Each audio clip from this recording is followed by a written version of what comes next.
আমাৰ মেজিকেল প্ৰেডিকশ্যনৰ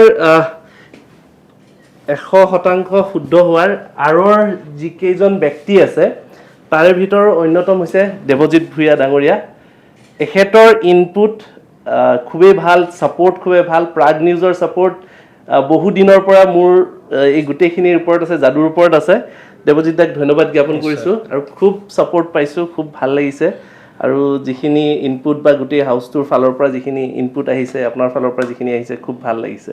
নিশ্চয় আমিও বিক্ৰমক আন্তৰিকভাৱে শুভেচ্ছা আৰু অভিনন্দন জ্ঞাপন কৰিছোঁ। মোৰ এটা ধাৰণাই আছিল যে এবাৰো বিক্ৰমৰ প্ৰেডিকশ্যন মিলিব, কাৰণ বিগত কেইবাটাও বছৰ যি মেজিকেল প্ৰেডিকশ্যন কৰি থকা হৈছে সেয়া লোকসভা নিৰ্বাচনতে হওক, বিধানসভা নিৰ্বাচনতে হওক 100% সত্য আৰু সঠিক ৰূপত প্ৰমাণিত হৈছে। আৰু এইবাৰো বিক্ৰমৰ চমৎকাৰ, মাত্ৰ এটা চিটৰ ইফাল সিফাল হৈছে, বাকীখিনি অসম জাতীয় পৰিষদৰ ক্ষেত্ৰত তাতো 50-50 চান্সৰ কথা কোৱা হৈছিল।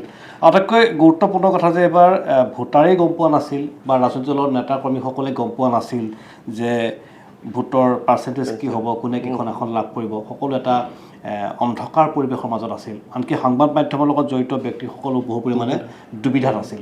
কিন্তু যাদুকৰ বিক্ৰমে পুনৰবাৰ নিজৰ চমৎকাৰিতা প্ৰদৰ্শন কৰিলে আৰু 100% একুৰেচি আহিল তেখেতৰ প্ৰেডিকশ্যনত। ধন্যবাদ জনাইছোঁ আৰু আশা কৰিছোঁ তোমাৰ যাত্ৰা অব্যাহত থাকিব।